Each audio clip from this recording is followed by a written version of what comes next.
सुमीलितं येन तस्मै श्रीगुरुवे नमः। श्रीचैतन्यमनोभीष्टं स्थापितं येन भूतले स्वयं रूप कदा मह्यं ददाति स्वपदान्तिकं।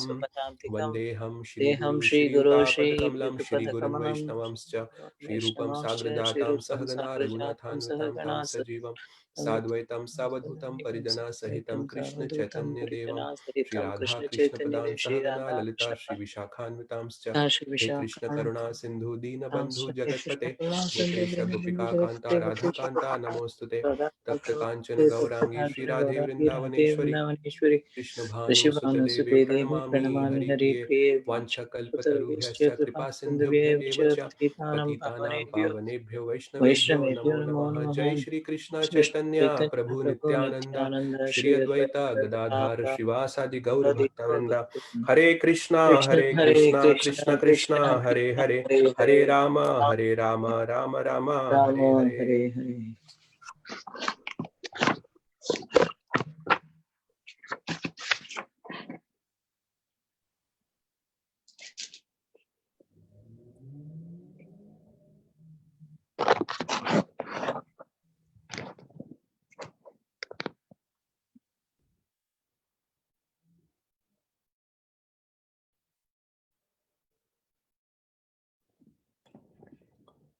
Hare Krishna. So we were discussing, so last we discussed the 12th chapter 8th verse, and today we have to start from 12th chapter 9th verse. But before we get started, I wanted to actually show something which is going to be helpful for us when we discuss the 9th and 10th verses of the 12th chapter. So, and I wanted to actually discuss this when we covered the first verse of the 12th chapter, but there I think that day we got into the discussion of um, Mayavad and the other philosophies that are there. So I think we didn't get a chance to discuss this. But this is very significant that here, this is the purport for the, I hope everyone is able to see my screen. Yes. Okay. So this is the purport that Srila Prabhupada has written for the first verse of the 12th chapter. So here he is making an interesting point. He says, so in practically every chapter, the conclusion has been that one should be attached to the personal form of Krishna. For that is the highest spiritual realization. Now, I was actually going through different chapters, and actually Prabhupada talks even about the second chapter, third chapter, fourth chapter, also seventh chapter. But if we see fifth chapter onwards, all the verses that the ending verses of all the chapters, starting from the fifth chapter until the 11th chapter, they are all ending either with the glorification of bhakti or the glorification of Bhagwan, the personal manifestation of the absolute truth. And so basically the personal manifestation is the object of bhakti. So either the chapters are ending with the glorification of bhakti itself or with the object of bhakti, which is Bhagwan.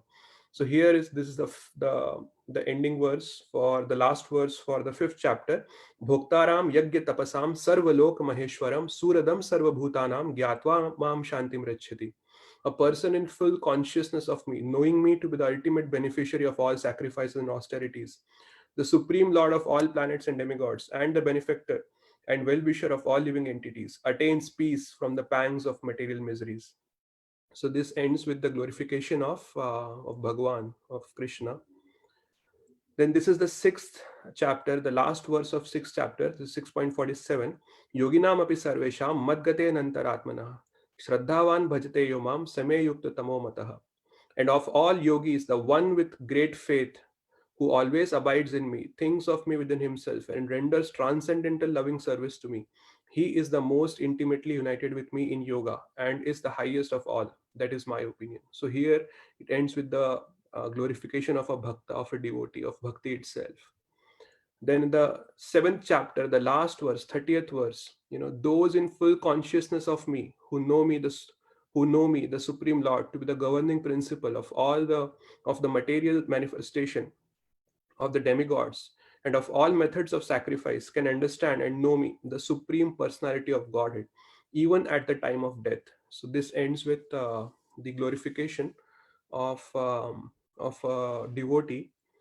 Again, in the 8th chapter, Krishna says, the 28th verse, Vedeshu yageshu tapah suchaiva daneshu yat punya phalam pradishtam.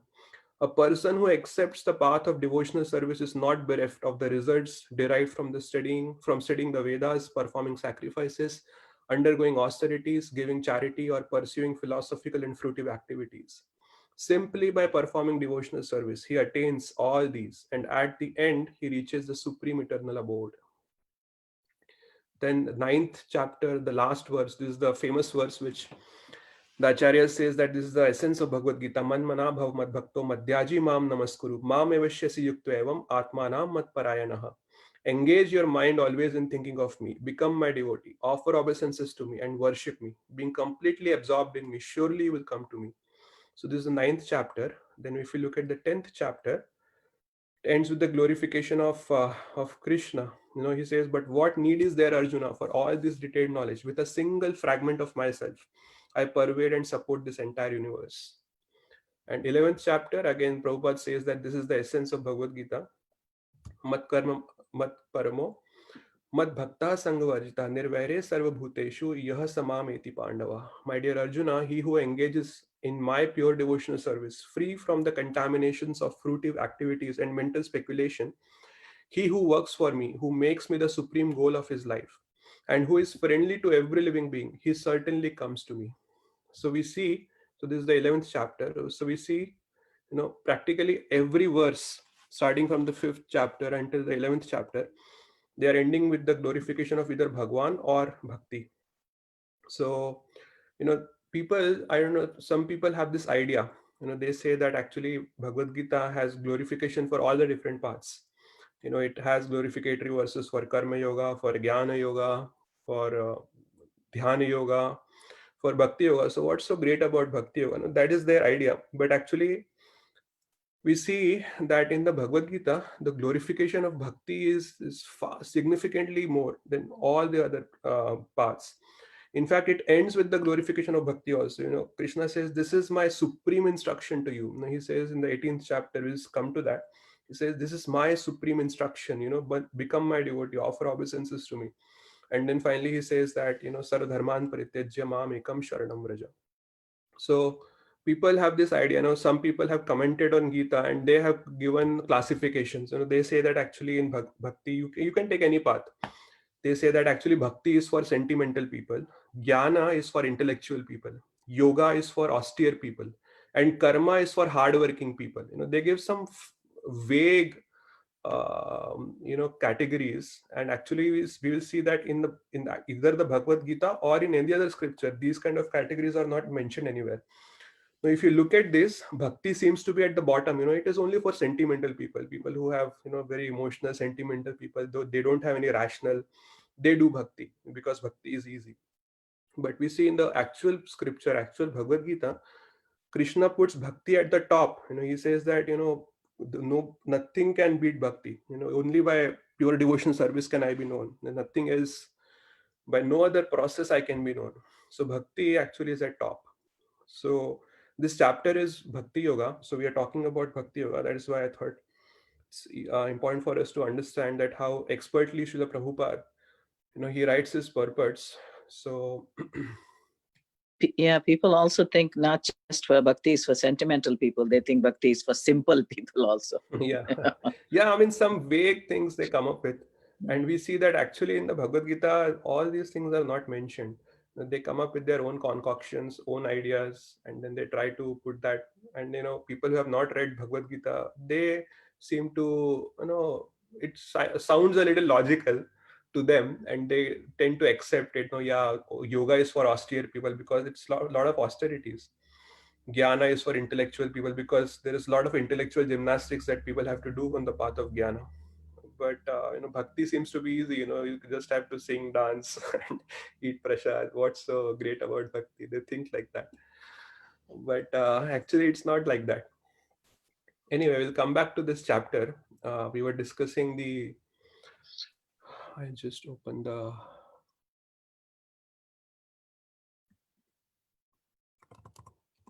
So we were at a point in the 12th chapter. It starts with Arjuna asking the question, who are better? People who worship your personal manifestation, your devotees are better, or people who worship in your unmanifest form, the Brahman, people who are Gyan yogis, they are better. So Krishna makes it very clear that actually it is the devotees, the people who worship the personal manifestation, they are the most intimately united with me in yoga. That is how he puts it forward. And then he makes a comparison. He says that it's for people who are following the path of the unmanifest Brahman. It is very very difficult for them to make progress. Dukkha, gatir dukkha, and there is another word, klesha. So he says that for them it is klesha and dukkha, two negatives. It's very difficult, and it is filled of miseries, that path, because for the embodied beings, to fix their minds on something which is unmanifest to the senses, it is very very difficult. But he says that after a long time, after they attain me, a long time means it basically takes many births. And in contrast, he says that on the path of devotional service, it's very easy. And he says tesham aham samudharta, I personally come and deliver them. So tesham aham samudharta mrityu samsara sagarat, I personally come and deliver them from the ocean of birth and death. So Prabhupada writes in the purport that if we are in the ocean, we are drowning in the ocean, no matter how much we can try to stay afloat, after some time we'll get tired and we'll drown. But if someone comes and pulls us out of the ocean, either someone airlifts us, or a boat comes and it pulls us out, then it will be easy for us. So like that, Krishna guarantees that I will personally come and deliver you. So don't worry, just be fixed in this devotional path. So in the 8th verse, this is very important. So until the 7th verse, he is comparing Jnana Yoga with Bhakti Yoga. The 8th verse onwards, he starts. So when once it is decided that okay, Bhakti is superior to Jnana, then he gives different levels. If this is the highest level, do this. Then he says, okay, if you cannot do this, then he comes a level down, at least do this. If you cannot do this, then he comes one level further down, at least do this.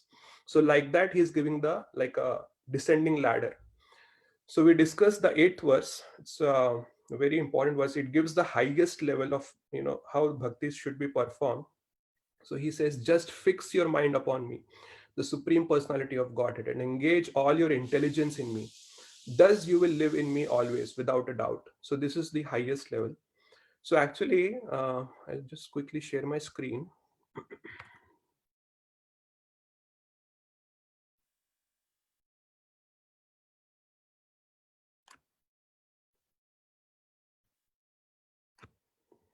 So here, Krishna says, just fix your mind upon me, the Supreme Personality of Godhead, and engage all your intelligence in me. Thus you will live in me always, without a doubt. So he doesn't say that you will come to me, he says you will live in me always. Now, actually, repeatedly, Krishna has been saying in the Bhagavad Gita that the goal of bhakti is to fix the mind upon Krishna. First time he says that in the 7th chapter, very first verse. 7th to 12th is the bhakti section. So as soon as the bhakti section starts, actually.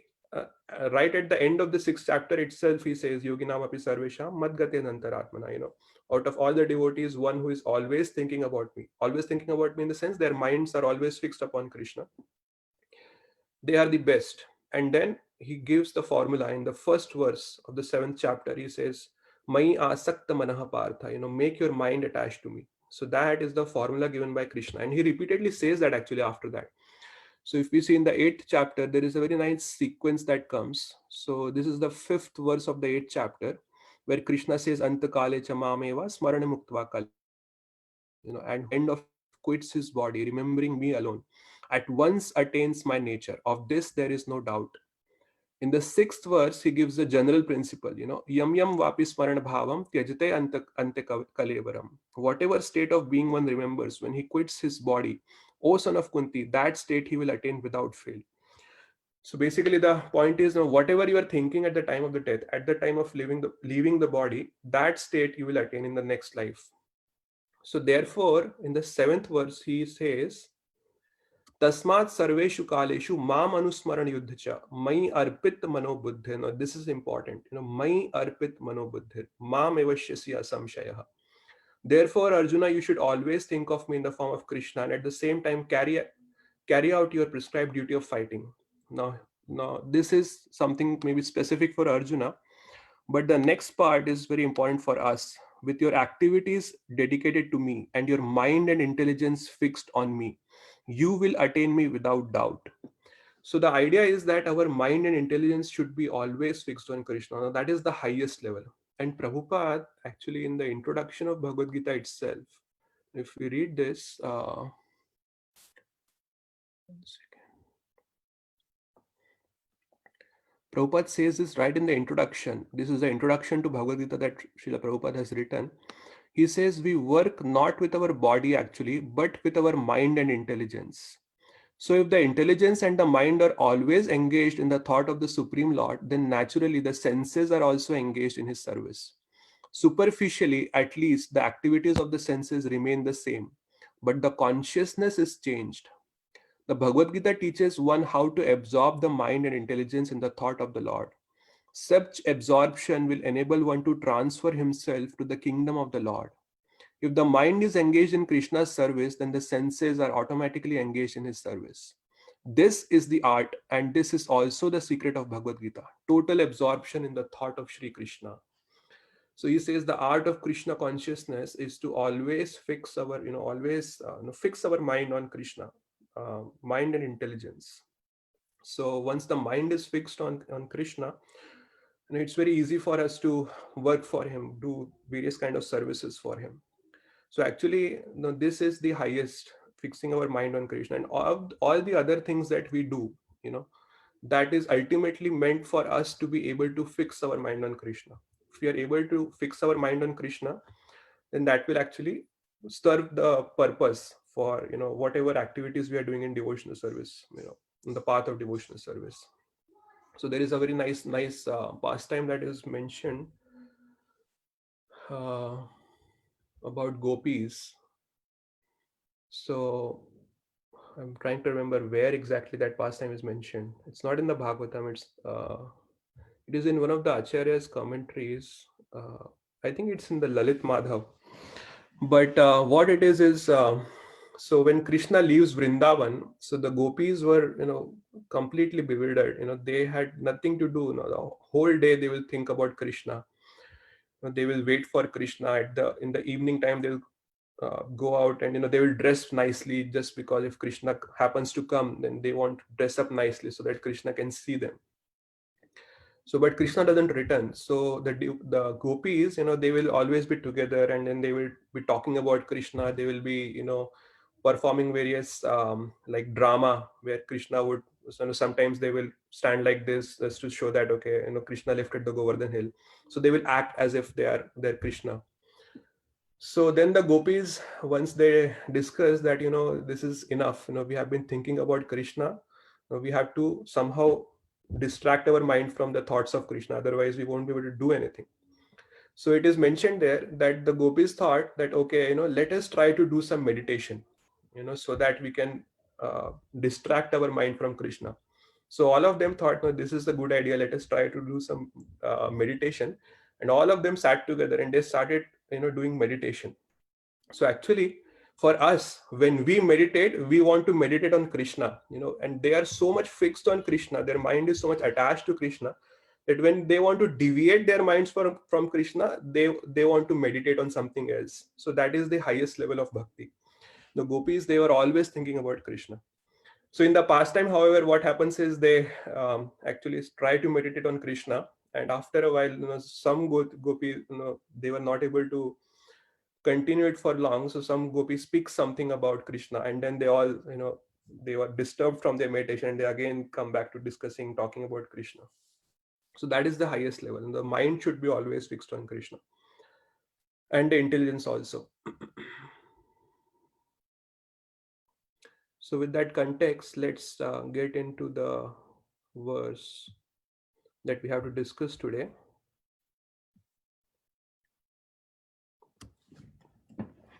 So this is the 9th verse. Let's read this. You can repeat after me. Atachittam samadhatum na saknoshi mai sthiram न शक्नोषि स्थिरम् Abhyasa yogena tato Abhyasayogena tato mamichhaptum dhananjaya mamipchattum Sanjaya atha chittam samadhatum athachittam samadhatum na shaknoshi maistiram na shaknoshi mayi sthiram abhyasa yogena tato abhyasayogena tato mamichhaptum dhananjaya mamipchattum Dhananjaya atha chittam samadhatum athachittam samadhatum na shaknosi maistiram na shaknoshi mayi sthiram abhyasa yogena tato abhyasayogena tato mamichhaptum dhananjaya. mamipchattum Dhananjaya Anyone would like to recite the verse? athachittam samadhatum Athachittam samadhatum na shaknoshi mayi sthiram nasyaknoshi maistiram abhyasayogena tato abhyasa yogena tato mamicchaptum Dhananjaya mamichhaptum dhananjaya Tachitam samadhatum athachittam athachittam samadhatum samadhatum Dakshnoshi Mai Stiram nashaknoshi maistiram Abhyasa Yogena Tato abhyasa yogena tato tato Japtum Dhananjaya mamichhaptum mamicchaptum dhananjaya. Dhananjaya Anyone else? athachittam samadhatum Athachittam samadhatum na shaknoshi mayi sthiram nashaknoshi maistiram abhyasayogena tato abhyasa yogena tato mamicchaptum Dhananjaya mamichhaptum dhananjaya अतचित्तं समाधातुं athachittam samadhatum न शक्नोषि मयि स्थिरम् na nashaknoshi shaknoshi mayi maistiram sthiram अभ्यासयोगेन ततो abhyasa yogena tato मामिच्छाप्तुं Dhananjay mamichhaptum mamicchaptum dhananjaya. Dhananjaya Okay, synonyms. Atha, atha if therefore. if therefore Chittam, chittam mind. mind Samadhatum, samadhatum to fix. to fix Na, na not. Shaknoshi, shaknoshi you are able. you are able Mai, mayi upon me. on me Sthiram, sthiram steadily. steadily Abhyasa yogena, abhyasayogena by the practice of devotional service. by the practice of devotional service Tataha, tataha then. then Mam, mam me. me Ichha, ichha desire. Aptum, to aptum get. to get Dhanam Jaya, Dhananjaya O winner of wealth, Arjuna.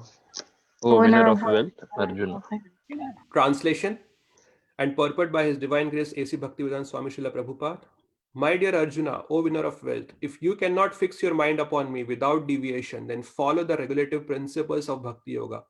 In this way, develop a desire to attain me. Purport. In this verse, two different processes of Bhakti Yoga are indicated. The first applies to one who has actually developed an attachment for Krishna, the Supreme Personality of Godhead, by transcendental love. And the other is for one who has not developed an attachment for the Supreme Person by transcendental love.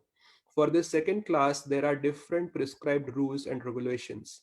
One can follow to be ultimately elevated to the stage of attachment to Krishna. So Prabhupada is talking about two different classes of people. One are the Siddhas, who are already they have developed love for Krishna, and they can always remember Krishna. The Jiva Goswami, actually not Jiva Goswami, in the Rupa Goswami actually explains that the elevated devotees, the pure devotees, they stay on the devotional platform by their preeti. Preeti means they have natural, spontaneous love for Krishna. No, but the sadhakas, they have not yet developed spontaneous love for Krishna. So they can stay on the spiritual platform through their intelligence. And with their intelligence, they understand that okay, I have to develop love for Krishna. Therefore, they do sadhana bhakti. Sadhana bhakti is the practice of devotional service. So these are the two classes of people that Prabhupada is talking about here. Bhakti yoga is the purification of the senses. At the present moment in material existence, the senses are always impure, being engaged in sense gratification.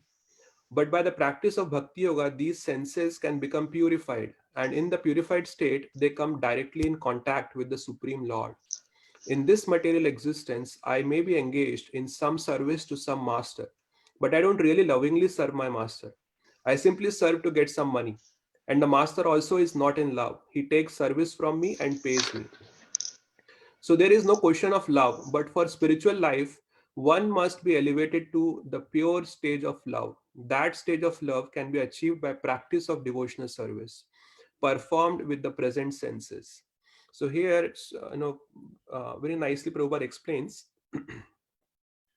that in the current situation our senses are impure, and through these senses we cannot directly perform devotional service. So the process of bhakti yoga, what it does is basically it purifies our senses. So right now we have material desires, we want money, we want this, we want that, we want fame, so many things. So bhakti yoga is the process through which we change our desires. We change our desires from material to spiritual. So that is the process of bhakti yoga. So when we are able to successfully apply this process, our desires are purified, they are fixed in Krishna, then we can actually serve the Supreme Lord. Here actually Prabhupada explains very nicely, in the material world, our dharma is to always serve someone. We cannot actually live without serving someone. No, even if we look at the mothers are serving their children, the parents are serving their children, so the wife is serving their husband, husband is serving the wife. In any relationship we see wherever there is, even if there is some love, even in that, because of that love we are serving some person. And in a relationship where there is no love, when we are working for money, when we all have some kind of employments, it's not that we love our employer, it's just that we want money. It is explained that the employer and employee is a relationship of mutual exploitation. The employee wants more and more money for and do less and less work, and in contrast the employer wants more work to be done and pay as less as possible. So it is a relationship of mutual exploitation. But that is not the case with Krishna. In Krishna, when we make Krishna our master, it is not a relationship of mutual exploitation. We don't want to exploit each other. What we want to do is give more and more pleasure to each other. The devotees want to please Krishna more and more, and Krishna also wants to please the devotees. And it is very clear in the 9th chapter when Krishna says that I personally take care of my devotees. I bring them what they lack and I preserve what they have.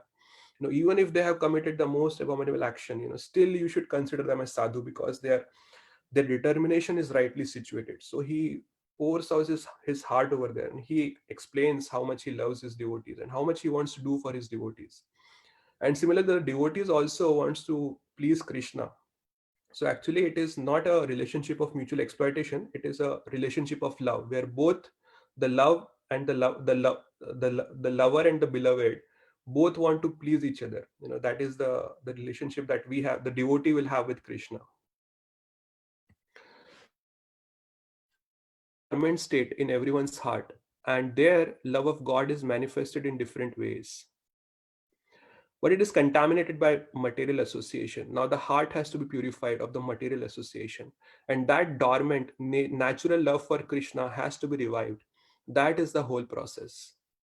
To practice the regulative principles of Bhakti Yoga, one should, under the guidance of an expert spiritual master, follow certain principles. One should rise early in the morning, take bath, enter the temple and offer prayers and chant Hare Krishna.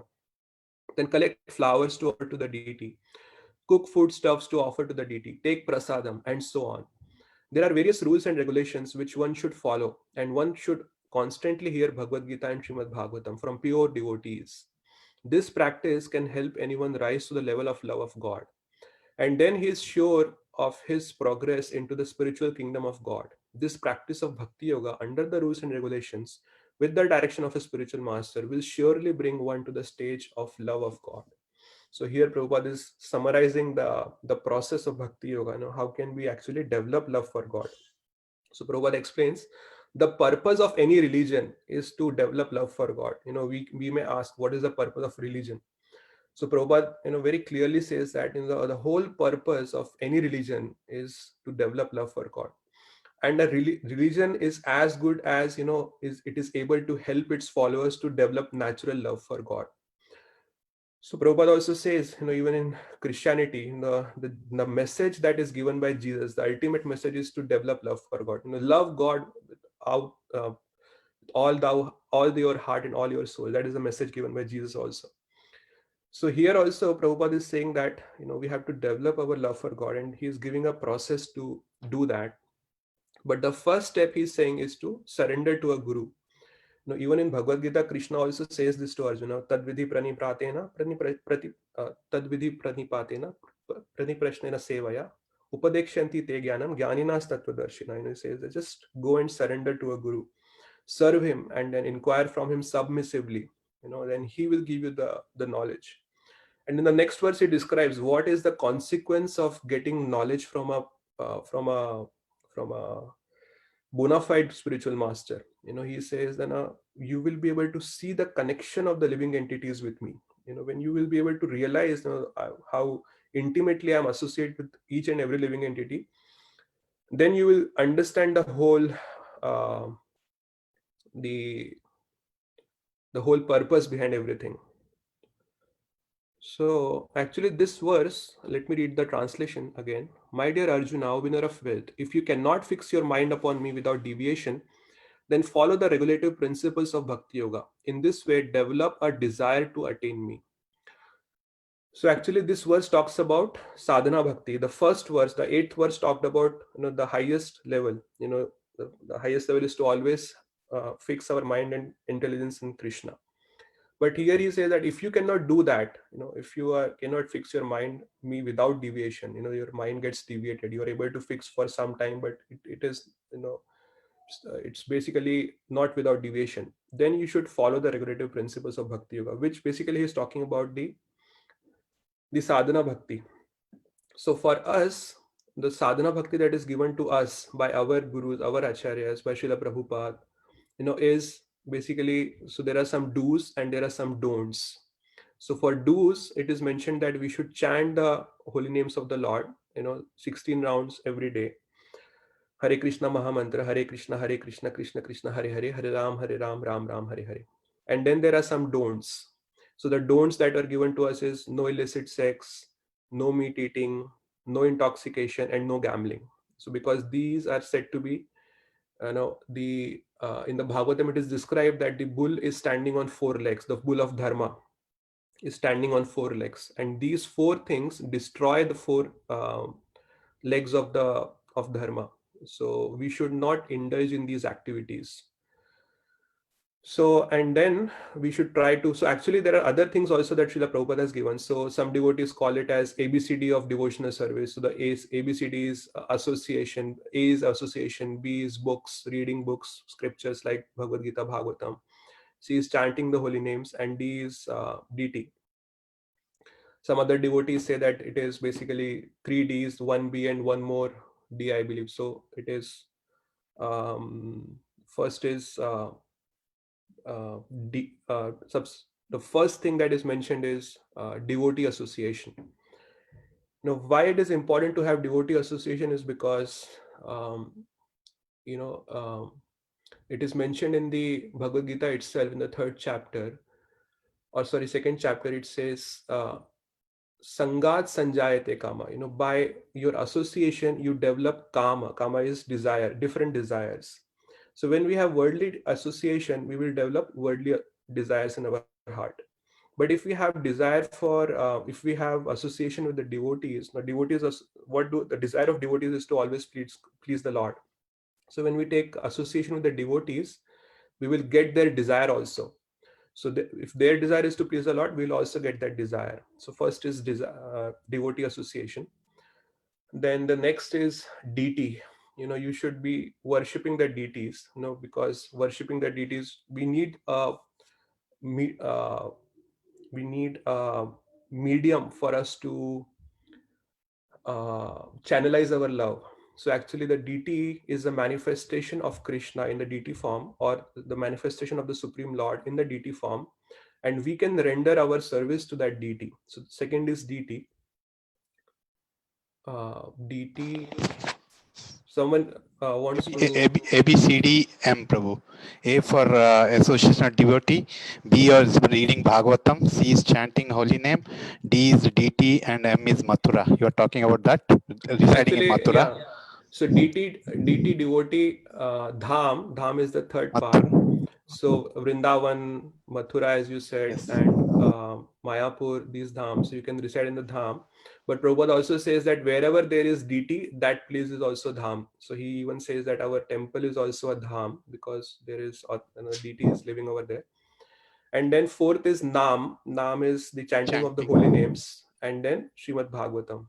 Yeah. So reading Srimad Bhagavatam in the association of devotees. So actually it is important. First thing is to always have association of the devotees. Why? Because when you are in the association of devotees will do two things. One is they will feed you nice prasadam. When I first came to Krishna consciousness, the first thing that I got is sumptuous prasadam. Every time my belly was always full. Whenever I go out with the devotees anywhere, they will feed me very nicely. So prasadam is very nice. You get that ample prasadam, as much as you want to eat. The next thing they will do is they will ask, did you chant your rounds today? How many rounds did you chant today? So that is like a standard question that they will ask. So when someone asks you many times, then you automatically feel like doing that activity. So actually in this verse, the important part is mam ichhaptum dhananjaya. In this way you can develop a desire to attain me here. So this part is very important.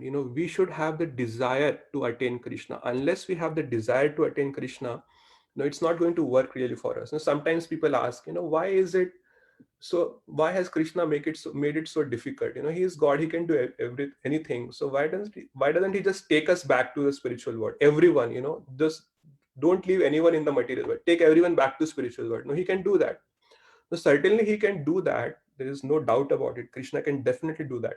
He can take all of us back uh, to the spiritual world.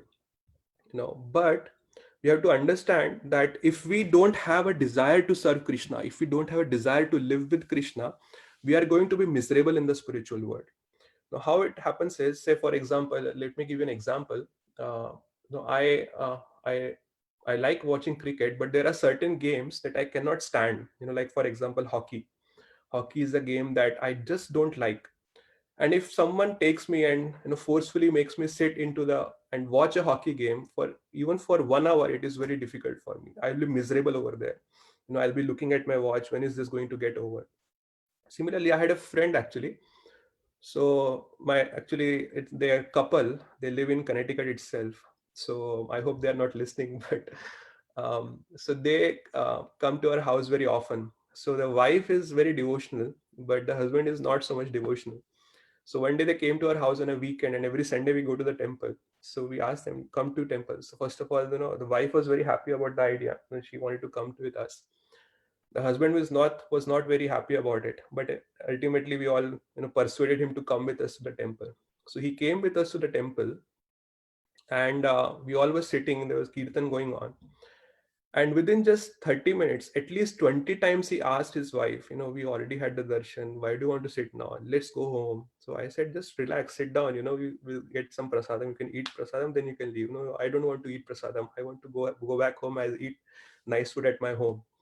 So even if they cannot sit in the temple for 30 minutes, now in the temple, what is happening is everyone, the focus is the DT. The DT is the focus. Everyone wants to, someone is singing for the DT, someone is dancing for the DT, someone is cooking something for the DT, even the cleaning and etc. that is happening in the temple. It is for the purpose of DT, because in the temple we are worshipping the DT. So in the center is the DT. Now just imagine if this person has to go to the spiritual world And for the rest of eternity, he is there in the spiritual world, and everybody in that spiritual world is trying to focus on Krishna. Krishna is at the center, and everybody is trying to please Krishna. Nobody else has any other business there. Everybody is trying to please Krishna. So how much miserable this person would be. So this, to understand this point, it is not a very evasive or a metaphysical point, that why would Krishna not take everyone to the spiritual world? He doesn't want to forcefully take you there. No, we have to develop our love for Krishna. Krishna don't want to point a gun on your head and say that, love me. That is not how love happens. Love is spontaneous. It has to come from the heart. So when it comes from the heart, and then when we have this desire to go to Krishna, then Krishna will take us back to the spiritual world. So this is a very important point, that in this way we have to develop our desire to attain Krishna. And when we have developed that desire, when we have that spontaneous love for Krishna, then certainly he will take us back to the spiritual world. So I'll stop here and see if there are any comments or questions. Hare Krishna, Prabhuji. Yes, Prabhuji, please go ahead. Yeah, Prabhuji. So here, this particular verse, if I connect to the spiritual or progress of a individual, so here we are talking about those individuals who have accepted Krishna as a supreme personality of Godhead. They have established the faith. The only missing part is the spontaneous love. I think here we are talking about those individuals or those sadhakas. Is that understanding correct? Yeah, so that is correct. Yeah.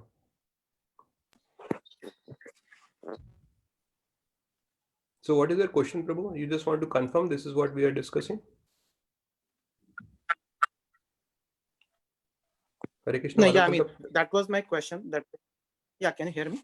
Yes, Prabhu, I can hear you. Yeah, so we have to at least, Prabhuji, that was my... Yeah, philosophically accept that Krishna is supreme, and then through our intelligence we accept that, okay, for me it is best to serve Krishna and develop a love to attain Krishna. And then once we have accepted that, then we can indulge in sadhana bhakti to develop that love for Krishna. But unless we have really accepted, Krishna is a worthy goal for me, that is something that I want to achieve. Unless we have done that, we won't do any kind of sadhana. What is the sadhana? We will only do when we have accepted it intellectually, at least, that yes, Krishna is the worthy goal, and I want to attain Krishna. I want to develop love for Krishna, and then we can do sadhana bhakti. That is the process of, basically developing that love in the heart for Krishna. Thank you, Prabhuji. And I have one something that I was reading today. I think to your point that mind and intelligence, I mean, as a part of purification process, we are making mind and intelligence to focus on Krishna and not the material desires.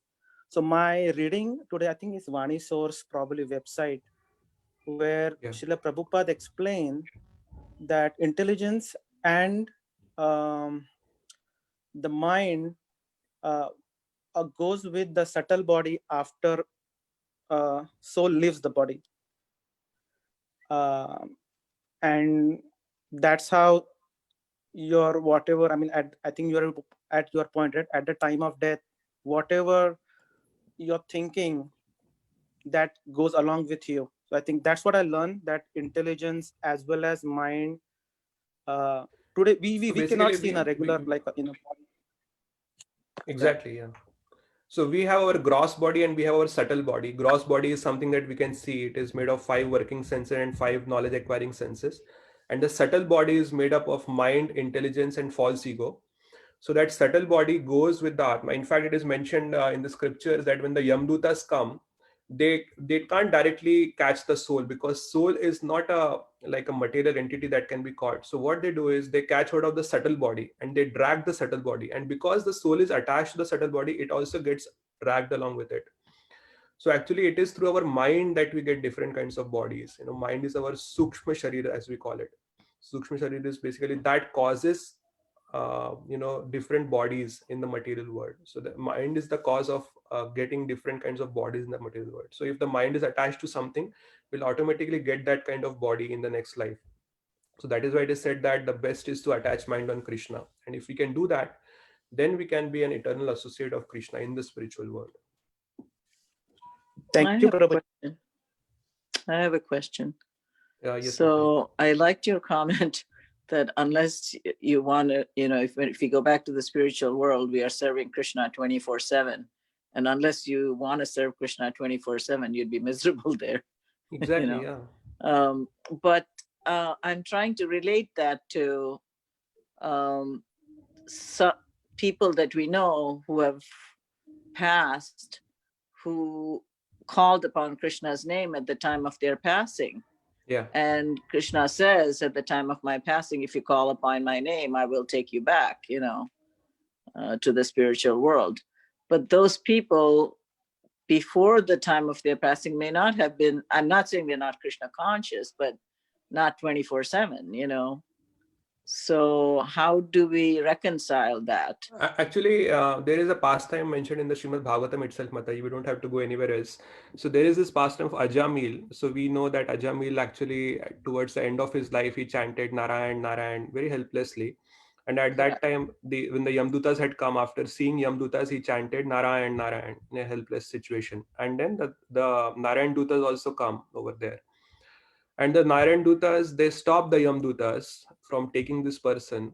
So the Yamdutas wanted to drag him to the hellish existence because he was such a sinful person. So then there's a commotion between the Yamdutas and the Narayan Dutas. And finally Narayan Dutas tell them that you cannot take this person because he has chanted the names of Lord Narayan. But after that, when everything is over, the Narayan Dutas do not take this person back to the spiritual world. This person Ajamil is seeing whatever is happening, and then he understands. So after that, Narayan Dutas also leave from there, and then he understands, okay, no, I have to perform devotional service. And from then onwards, he makes it a point that I don't want to live this sinful life. So he goes to a dham, he renounces the word, he goes to a dham, and he practices devotional service. And then at the end of his life, again the same Narayan Dutas come and take him back to the spiritual world. So but it's he not. goes to a dham. He goes to a dham where? Within his current world? Yeah, in the material world. So you can read that pastime in the Srimad Bhagavatam itself, Mataji. Yeah, I mean, we have all heard this pastime from our grandmothers, Yeah, from very young. generally when people recite this, I don't know, they say that, Narayan Dutas come and take him away. No, they don't take him immediately. No, first they come and then this person sees whatever is happening, the discussion between the Yamdutas and the Narayan Dutas. And then he gets another chance. So second chance, that book that Srila Prabhupada has written, you can read that book also. So he gets a second chance, and then he gets that second chance. He takes full advantage of that second chance, and he goes to a dham, and then he performs devotional service. And then the Narayan Dutas come again to take him back to the spiritual world when he has developed that desire to serve Lord Narayan. Yeah. But then are we saying that, some of the Hare Krishna devotees who may have kind of not lived completely Krishna conscious lives, but did call upon Krishna's name at the time of their passing, are not necessarily going back to Krishna? No, I'm not. So I'm not judging anyone for No, sure because here, Mataji. I remember Jiva telling me. Is Jiva on? I don't know if she's on. Jiva telling me that you go to a dham where Krishna's pastimes are taking place in some universe, and you would perfect yourself and then go back to the actual Goloka Vrindavan. That's what she had mentioned to me one time. But that is again Both Shiva and I are on, but our hands are not clean. So we're baking and washing and. But What do we say to that? I don't know. Is Pyari going to comment on that, or Ganapati Govind going to comment on that? I remember something with Srila Prabhupada said that you're not going okay, I don't want to disturb anybody's minds, but I heard something, and I'm not 100% sure, that Prabhupada said that Mahatma Gandhi couldn't have chanted, because he was, he was a politician. He wasn't like a devotee. So I think he said, "Oh God," and not necessarily Ram Ram, as people say that he did. Yeah. So So if a devotee is chanting, I would think they'll go back to Godhead. Why would you think they wouldn't? If they're a devotee, even if they had some difficulties, if they chant somehow or other, I think they'd go back to him. No, we are talking about those are devotees, Mataji. I agree that in the case of devotees, yes, but But Ajamil was even not a devotee. devotees, Ganapati Govind, devotees are not 100% thinking of Krishna 24/7. Not, that's only a pure devotee, And we know ordinary devotees who have chanted Krishna's name at the end of their lives, who are not, 24/7 devotees, But at least, so how my understanding, Mataji, is that you have 10 desires in your heart, and one of the desire is to serve Krishna. Okay, so just remind the rest 9 are the material desires. So at least if that desire to serve Krishna is greater than all other 9 desires, then at least then still you have a chance. But if you have 2 desires which are greater than a desire to serve Krishna, then you will be stuck in the material world again. And Okay, then you get that another makes chance. sense. Like if your predominant desire is to serve Exactly. Krishna, yes. Exactly. So at least we have to do that. Our Yeah. predominant desire is to serve Krishna. Yeah, And then that I if we can understand, but it doesn't mean that person at the time of their passing who called No, but upon Krishna's name right. is serving Krishna 24/7, Correct. The point is, and in the case of Ajamil, he was not a devotee. He was a Brahmin earlier, not even a devotee. He was a very nice Brahmin, a very first-class Brahmin. But then he fell down from that Brahminical position, and he had heard the glories of Lord Narayan. And then at the time of death, he was somehow, although he was calling on his son, but he chanted the names of Lord Narayan, and the Narayan Dutas come. But they don't take him back to the spiritual world. He was not a devotee as such. He was a. Then he had to develop that spiritual. That spiritual attraction to Krishna, and then the next life, or to Lord Narayan, then he was taken back to the spiritual world.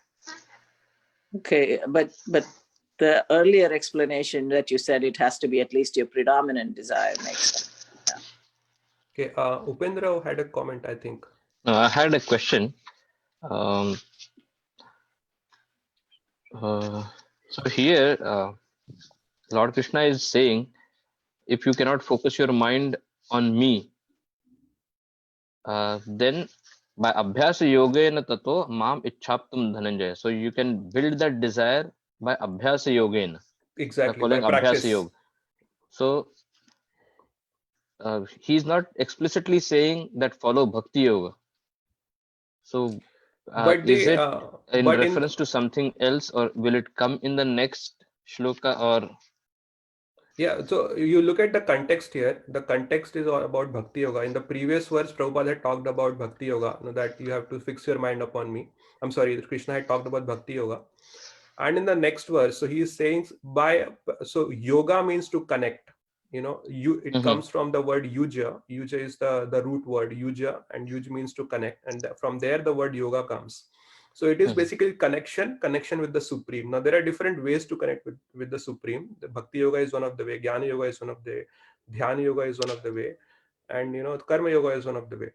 But here, the whole context is about Bhakti in this chapter.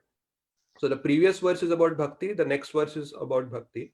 And so here the Abhyas Yoga, we have to practice to basically practice somehow to be able to fix how to our practice whatever Exactly. is being told in this chapter.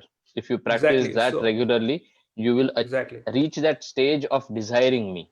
Right. So Abhyas Yoga, Prabhupada translates this as Bhakti Yoga, because Abhyas Yoga is not a word as such. There is no Abhyas Yoga. But we understand from the context, the discussion that is happening between Krishna and Arjuna. Krishna is talking about devotional service, about bhakti. And in that context, he uses the word Abhyas Yoga, which basically means Bhakti Yoga here in this chapter, in this verse. Okay, that answers my question. Let me lower my hand. There is a question on chat by someone.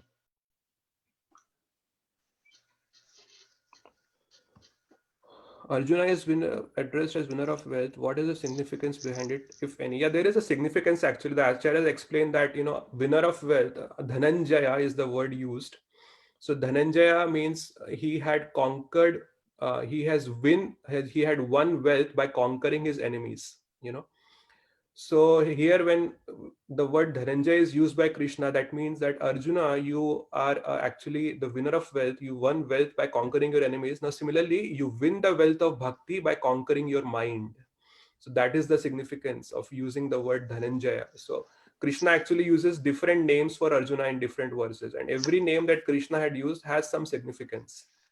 So here the significance is that, conquer the wealth of bhakti by basically win the wealth of bhakti by conquering your mind. Mind is the greatest obstacle in between us and Krishna. If we somehow are able to win on our mind and fix our mind on Krishna, then we can attain bhakti. So that is the idea over there. There is also some pastime of Yudhishthir Maharaj, right? Why we called Dhananjaya, where Arjuna provided get the wealth. I am Actually, exactly. when Yudhishthira Maharaj had to perform Rajasuya Yagya, so what happens in a Yagya is that once you perform the Yagya, charity is to be given. Unless profuse charity is given, the Yagya is not considered as successful. Now, when the Pandavas were given Khandavpras was mostly barren land. So there was nothing over there. So they had no wealth practically. So to perform Rajasuya Yagya, they needed wealth. So all the different brothers go in different directions to win wealth. So Arjuna had won the most amount of wealth. Wherever he went, he conquered all the Kshatriyas, and then when he conquered the Kshatriyas, they offer wealth to Arjuna. So he brought a lot of wealth along with him to Yudhishthir. And that wealth was used to perform Rajasuya Yagya. And from then on, his name was as Dhananjaya because he won a lot of wealth by conquering the enemies. Okay, any other comments or questions? I wanted to complete one other verse, but I don't think I'll be able to complete now. We just have Hare 3 more Krishna minutes. Prabhu, I want to ask the question regarding that the desire which you have. You told, right, like if you have the priority, like if you have the material desire as a second priority, and if you have Krishna as a first priority, then you might be going back to, there is a chance to going back to Godhead. But I heard from once by Prabhupada lecture that you need to be desireless, that if you have even the desire to eat a gulab jamun, you have to come back to this material world. So that means like material desires will never take us to back to Godhead, right? Actually, the idea is that we should be able to sacrifice our material desires for the sake of Krishna. Currently, that doesn't happen. At least it doesn't happen with me. Sometimes it happens that, okay, I have to, I have 2 things and I have to sacrifice this thing to be able to do something related to bhakti, but somehow or the other, it doesn't work out every time. So no desire should come in between Krishna's service. Whatever desire we may have, we may fulfill our desires, but if it comes in our way to bhakti, then we should give up that desire or we should sacrifice that desire. So that is the idea. So like Prabhupada had said once, I'm missing the name of that disciple of Srila Prabhupada. He was a very nice painter. He used to paint very nice pictures of Krishna. So once he was painting something for Prabhupada books. So Prabhupada walks into his room and then he's painting, and there is a cigarette stuck here in the on his ear in between the head and the ear. And Prabhupada actually puts his stick on it, and then he says, you want a tobacco stick to come in between you and Krishna? So basically the idea is that so there are 3 kinds of material activities, Mataji, or material desires. One is, we 3 kind of activities are there. Could be pro devotional activities, the desire to sing for Krishna. People may naturally have, some people who sing very well, they have desire to sing, but they can have the desire to sing for Krishna, sing bhajan, sing kirtan. So there are some pro devotional activities. Then there are non devotional. They are neutral. They are neither pro devotional and neither. So there are anti devotional activities, non-devotional activities, and pro-devotional activities. So we have to at least give up the anti-devotional activities, and if the non-devotional activities come in the way of pro-devotional activities, then we have to even give up the pro-devotional activities. That is the idea. So do you understand that, Mataji? Yes, you have that, like where it was being, like it was there in Bhagavad Gita about all these things, like about anti-devotional activities and all these things there. No, I mean, we can infer from the different things that are being discussed in the even written by Srila Prabhupada. So the anti-devotional activities are the 4 regulative principles that we are asked not to do at any cost. Those things are never to be done.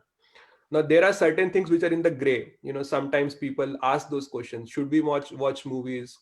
Now there is no clear directions given. We have not taken any vow or anything like that. So these kind of things, now they could be anti-devotional, but we have to use our own intelligence. Now there are a lot of activities that fall in that gray area. So then we have to use our intelligence and see and understand, whether those activities will hamper my devotion to Krishna. And if those activities do hamper my devotion to Krishna, then I have to give up those activities, give up those desire to do those activities. Okay. When I went to India this time, it was after a long time. After 5 years, I went to India, and then I went to, I don't know which place it was. Maybe I went to a grocery store, like a supermarket, and they were that in that supermarket they were playing some Bollywood songs and from old movies, and those were the old songs when I used to be in college, and I used to love those songs. Okay. And somehow when I heard those songs, all those memories started coming back to me. Right. That I used to sing those songs or enjoy listening to those songs. Yes, So, but again, we have to then take a call whether these kind of activities will, come in the way of devotion to Krishna. Okay. Yeah, Okay, Madhavkanta Prabhu is writing blasphemy of devotee is also anti-devotional. Yeah, that is very right. Yes, Prabhuji. Yes, Prabhuji, I got it. Okay, thank you, Prabhu. All right, I think we can end over here. Madhavkanta Prabhu, I know you are listening, so I could only complete until the 9th verse today. So, just for your information. Thank you, All right, Prabhuji. we can end here. Vancha kalpatarubhyasya kripa Sarvasya sindhubhya kripasindhubhya evacha evacha patitanam patitanam pavanebhyo pavanebhyo vaishnavebhyo namo vaishnavebhyo namaha. namo namaha.